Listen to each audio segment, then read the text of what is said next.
Hey, I don't even know if I'm looking for advice or just need to vent, but I guess we'll see where this goes. I'm Alex. I'm 27, and for the past few years, I've been working as a full-time streamer. It's not something I really talk about with my family much, mostly because they don't understand it, and honestly, I prefer it that way. But here's the thing. I make good money. More than enough to live comfortably, invest, and, up until recently, support my family financially.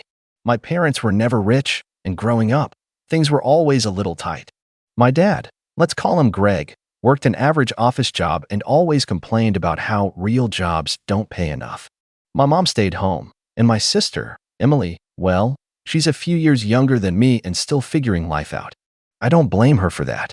But what I do blame her for is what happened a few nights ago. See, ever since I started making real money, my dad's attitude toward me has been weird. He's never directly acknowledged my success, never asked how I make a living, and certainly never treated me like an adult who's capable of taking care of himself and them. Instead, he treats me like some loser who refuses to get a real job. It used to just be eye-roll-worthy comments like, "Oh, playing video games all day? Must be so exhausting," or "When are you going to do something productive with your life?" But recently, it's gotten worse. Last weekend, I went over to my parents' house for a family game night. We don't do them often, but every once in a while, my mom insists on quality time, so I go along with it. I figured it'd be a few rounds of Uno, some lighthearted bickering, and maybe a home-cooked meal if I was lucky. Instead, it turned into a night of subtle and not so subtle jabs at me. It started small, my dad making fun of how I sleep in all day. I don't. I just work late. Then my sister chimed in about how I never really grew up. Eventually, my mom started reminiscing about how I used to have such big dreams when I was younger. You know, as if I were some tragic disappointment. I tried to brush it off, keep the peace. I've been dealing with this for years, and honestly, I've been over it. But what I didn't know was that Emily had been recording parts of the night on her phone. And 2 days later, she posted the video. I wasn't even looking for it. I was just scrolling through Instagram when I saw a notification that she had posted a story. I tapped on it without thinking. And there it was. A shaky, low-quality video of my dad, sitting back in his chair, drink in hand, saying, "I swear, Alex has the easiest life on earth. Plays his little games, talks to nerds all day, and somehow pays rent. He could be homeless in a year and not even see it coming." Then, laughter. My sisters. My mom's. Even my uncle was in the background, chuckling. I swiped through the next few clips, and it was more the same. My dad going on about how Alex thinks he's some kind of businessman, while my mom made a joke about how I should put that computer science degree to use and get a real job. And my sister? She was filming it like it was some hilarious behind-the-scenes moment. At one point, she turned the camera on herself and whispered between giggles, "This is why he never brings a girlfriend home." Like I said, I knew they didn't take my job seriously. I knew they thought I was just wasting my life away in front of a screen. But something about seeing them say it when they thought I wasn't listening, hearing the laughter, the mockery, the sheer lack of respect, hit me in a way I didn't expect. For years, I'd been helping them. I'd covered bills when they were struggling. I paid off my mom's medical expenses when she needed surgery last year. I even gave Emily money when she was short on rent for her apartment. And yet, here they were, laughing at me like I was some pathetic loser they had to tolerate. I closed Instagram, sat there for a second, just staring at my phone.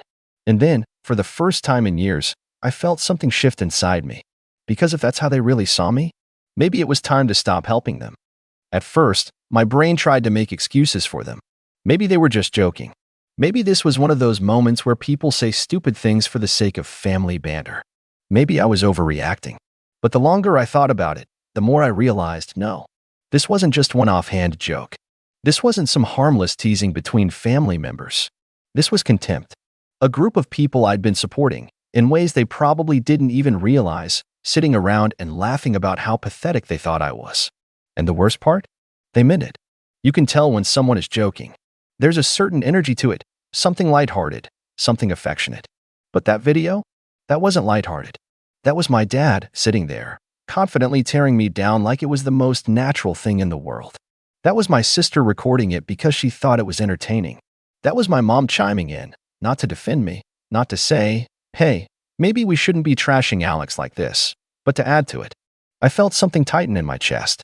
A dull, simmering heat that wasn't quite rage yet, but close. I wanted to text Emily right then and there. ask her what the hell she was thinking, demand an explanation. But I stopped myself. Instead, I opened my banking app. I scrolled through my recent transactions, just letting the numbers sink in. $1,500. Rent money for my parents' house. $600. The last chunk of Emily's car payment. $3,200. A credit card bill my dad had forgotten to pay. $250. Groceries, from when my mom called saying they were short last month. Line after line. A quiet, damning list of all the ways I'd been helping them. All the times they'd come to me with a small favor or an unexpected expense that they just couldn't handle on their own. And for years, I'd said yes. Every single time. Because I wanted to help. Because they were my family. Because no matter how dismissive my dad was, no matter how little respect they showed me, I convinced myself that I was doing the right thing. That someday, they'd see I wasn't some lazy failure. But now, staring at that video, at those transactions, it hit me. They weren't ever going to see me differently. Not unless I made them. I took a breath. Then another. And then, finally, I did something I should have done a long time ago. I opened my group chat with my parents and my sister. And I typed, "Hey, just saw Emily's video. Didn't realize you all thought so little of me." 3 little dots appeared almost instantly. My mom, typing. Then they vanished. Then my sister started. Then stopped. Finally, my dad replied, "Oh, you saw that? Come on. Don't be so sensitive. We were just joking around." I stared at the screen. Joking. Right. Before I could respond, Emily chimed in. "Yeah, it wasn't serious, LOL. You know how dad gets after a few drinks." That heat in my chest burned a little hotter. Funny. I don't remember it being a joke when you needed money for rent last month. Another pause. Longer this time. Then, "Dude, seriously? You're mad over a stupid video?" I clenched my jaw. This wasn't just about the video. It was about the years of disrespect. The years of being treated like some kind of joke, even while I was the one making sure they could pay rent, keep the lights on, buy groceries. And they still didn't get it. So I typed one last message. "I'll make this simple. If you think my job is so embarrassing, you won't have to worry about it anymore. Don't ask me for another cent." Then, before they could respond, I muted the chat. And for the first time in years, I felt something like relief. Of course, I knew this wasn't over. Not by a long shot. Because if I knew anything about my dad, it was that he never handled losing control well. And I'd just taken away his favorite safety net. I had a feeling the real fallout was about to begin. The first few hours after I muted the chat were eerily quiet. No messages, no frantic apologies, no desperate attempts to argue. For a brief, stupid moment, I almost thought, maybe they got the message. Maybe they finally understand. Then, around 9 p.m., my phone lit up. Dad calling. I let it ring. A minute later, a text. "Pick up the damn phone." Then another. "Don't act like a child over a joke." And another. "You really think you're going to cut us off over this? Grow up, Alex." There it was. That familiar tone. That mix of anger and entitlement. Like he was owed a conversation. Like I was the one being unreasonable for finally setting a boundary. I ignored him. 2 minutes later, Emily texted. "Dude, you're being so dramatic. Dad's pissed. Just talk to him." It wasn't even that serious. I didn't respond. Then my mom. "Alex, honey, please don't do this. You know your father didn't mean any harm." That one stung more than it should have. Not because I believed her, but because of how automatic it was. How predictable. She always did this. Minimized his behavior. Swept things under the rug. Smoothed things over just enough to keep the peace. I could practically hear her voice in my head, that tired, exasperated sigh she always used whenever I dared to push back. "You know how he is, Alex. Just let it go." But I was done letting it go. I was done playing along. So I put my phone on Do Not Disturb, shut my laptop, and went live. It was a good stream, too. Pulled solid numbers, had a great game, even got a couple of big donations from some regulars. And the whole time, I kept thinking this is my real life. Not them. This. I should have felt free. And in a way, I did. But I also knew my dad. And I knew he wouldn't just let this go. I crashed around 3 a.m., completely exhausted, and when I woke up the next morning, the first thing I saw was my phone screen absolutely flooded with notifications. 16 missed calls. 8 from Dad. 4 from Mom. 2 from Emily. 2 from an unknown number. And then, at the very top, the one notification that made my stomach drop. My bank app. I tapped it open, already dreading what I'd see. $600 withdrawal. $150 withdrawal. $350 withdrawal. I stared at the screen, my brain taking a second to process what I was looking at before the realization hit me like a freight train. They took money from me. More specifically, my parents had just drained my joint emergency savings account. The account I had set up years ago. The one I created back when they were struggling, when I still thought I could trust them, when I was naive enough to believe that helping them would make them appreciate me. I barely used it now. It was just a backup, a safety net. And they were emptying it. My hands were shaking as I yanked my phone off the charger and immediately called my bank. "Yeah, I need to remove someone from my account," I said, barely able to keep my voice steady as the customer service rep greeted me. They started asking for security details, confirming my identity, all that standard stuff, but I could barely focus. My mind was racing, a mix of anger and disbelief crashing over me in waves. They really thought they could do this. They really thought they could steal from me, and I'd just take it. While the rep worked, I pulled up my family group chat and, without bothering to read any of the dozens of unread messages, I sent one final text. "You just stole from me. I'm done." Then I blocked all of them. No more arguments. No more justifications. No more excuses. I was done. But deep down, I knew this wasn't over. People like my dad? They don't just walk away when you take away their control. And sure enough, later that afternoon, I heard it. A loud, angry knock at my door. Not the casual kind, not someone dropping by for a visit. This was insistent, demanding. I already knew who it was before I even checked. But still, I looked through the peephole anyway, just to confirm. And there he was, my father, standing on my doorstep, jaw clenched, face red, fist practically trembling at his sides. He didn't look angry, he looked furious. And I had a feeling this was about to get a lot worse. I stood there, staring through the peephole, my heart pounding. I wasn't scared, at least, not in the way he wanted me to be. But there was something about the way he stood there, his whole body practically vibrating with anger, that made my blood run cold. He didn't just look pissed. He looked offended, like I had done something to him, like I was the one who had crossed the line. Another knock. Louder this time. "Alex, open the damn door." His voice was sharp, clipped. A voice I'd heard my entire life, a voice that always expected to be obeyed. He pounded his fist against the door again. "I know you're in there." I took a deep breath, trying to decide what to do. My first instinct was to ignore him, let him rage out there until he got bored and left. But I knew my dad. That wasn't going to happen. He would stay. He would yell. He would escalate. And I wasn't about to have my neighbors calling the cops because my father didn't know how to take no for an answer. So I unlocked the door. The second I cracked it open, he shoved his way inside. I barely had time to step back before he was already in my apartment, standing in my living room like he owned the place. "What is wrong with you?" he demanded, his voice low but seething. His hands were clenched into fists at his sides, his whole body tense like he was barely holding himself back. "You blocked your mother? Your sister? After everything we've done for you?" I let out a sharp laugh. "Everything they've done for me? That was rich." "You stole from me," I said, my voice cold. "Don't act surprised that I'm cutting you off." His face twisted into something ugly, a sneer curling at his lips. "Stole from you? Don't be dramatic. That money was for the family." I felt my fingers tighten into a fist at my side. That was my money, that I earned, that I chose to share with you when I thought you actually needed it. I took a step closer, refusing to let him tower over me like he used to when I was a kid. "But I'm done. I'm not your damn ATM. I'm not paying your bills. I'm not bailing you out anymore." He scoffed, shaking his head. "So that's it? You're just going to turn your back on us?" I felt something in me snap. "You turned your back on me." I shot back, my voice rising. "You and Emily and Mom sat there and laughed at me. You mocked me, humiliated me, and now that you're losing my money, now you suddenly care."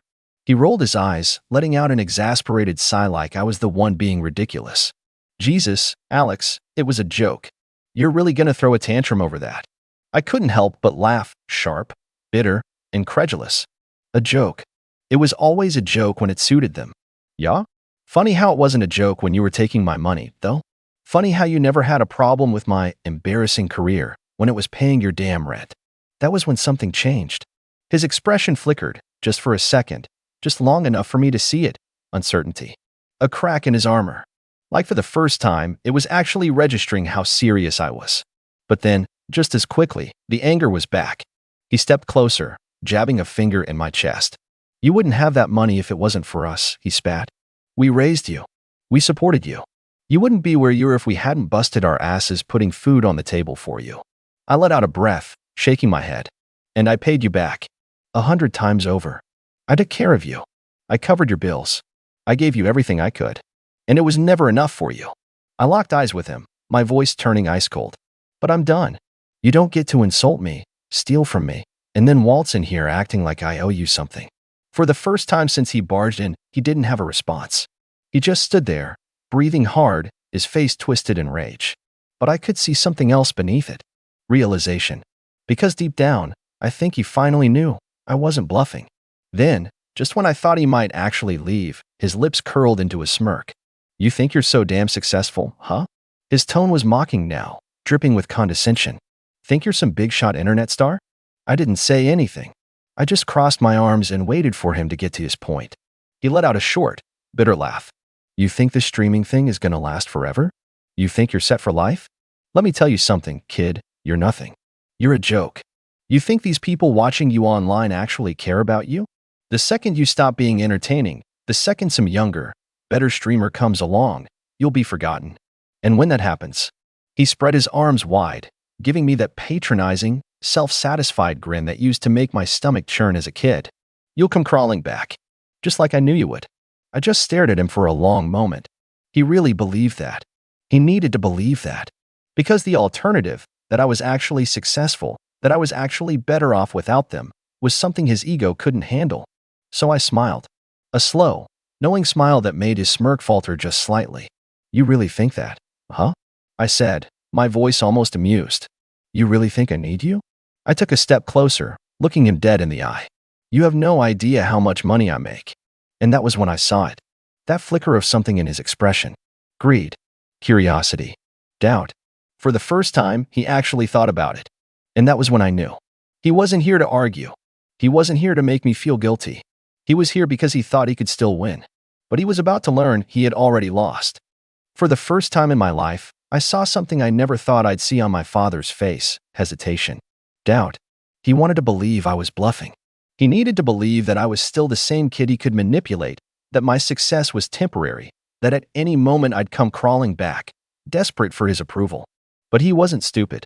He had never actually bothered to ask me about my career before, but now, standing in my apartment, my nice apartment, in a building he probably couldn't afford to rent a closet in, it was hitting him. I was doing better than him, better than all of them, and he hated it. You think you're too good for us now? His voice had lost some of its bite, but he was still trying to cling to the upper hand. You think just because you got lucky playing video games on the internet, you don't need your family anymore? I sighed, shaking my head. You don't get it, do you? This isn't about money. It's about respect. I gestured around the room. I worked my ass off for this. And instead of being happy for me, instead of being proud of me, you sat there and laughed. You treated me like a joke. I took a step closer, my voice cold. But I'm the one laughing now. His jaw clenched. You think you'll be laughing when this all falls apart? Because it will fall apart. And when it does, don't come crying to us. I tilted my head, studying him. That's funny, because I was about to say the same thing to you. He scoffed, but I saw the flash of uncertainty in his eyes. I let the silence stretch between us before I finally spoke again. You need me, I said simply. Not the other way around. His face turned red. He opened his mouth to fire back some half-baked insult, but then his phone buzzed. He pulled it out, glanced at the screen, and his scowl deepened. I smirked. That mom asking if you got me to change my mind? His grip on the phone tightened. Bingo. I crossed my arms. Let me guess, since I cut you off, the bills are stacking up. You've got debts. Maybe mom's been hounding you because suddenly, there's no money coming in to save her from herself. Maybe Emily's panicking because she lost her safety net. I let my words sink in before I delivered the final blow. How does it feel, Dad, knowing that the embarrassing failure is the only reason you weren't drowning? His breathing was heavier now, his whole body tense with rage. But he had nothing to say, because he knew I was right. I walked to the door and opened it wide. Get out. He didn't move. He just stood there, staring at me like he couldn't quite believe this was happening. Like he still thought there was a way to turn this around. You're making a mistake, Alex, he finally said, voice low. Family is all you've got. I held his gaze. That's where you're wrong. For the first time in my life, I wasn't afraid of him. I wasn't seeking his approval. I didn't care what he thought, and that scared him more than anything. He lingered for a few seconds longer, maybe hoping I'd change my mind, maybe waiting for some last-minute guilt trip to land. But I just stood there, waiting. And finally, he turned and walked out. I shut the door behind him and locked it. Then I took a deep breath. I wasn't angry anymore. I wasn't hurt. I wasn't even sad. I just felt free. I took a moment to just stand there, letting the silence settle around me. No more guilt, no more obligations, no more bending over backward for people who never cared about me in the first place. It was over. And for the first time in years, I felt like I could finally breathe. I knew they'd try to reach out again. Maybe not today, maybe not tomorrow, but eventually, when the money ran out, when things got tough, when they needed me again. But I wasn't going to be there. I had spent years supporting them, hoping they'd see my worth. But the truth was, I never needed their validation. I was successful without them. I was happy without them. And I wasn't about to let them drag me down ever again. So, what do you guys think? Did I handle this the right way? Would you have cut them off too? Or would you have given them one last chance? Let me know because honestly, I've never felt more sure about a decision in my life.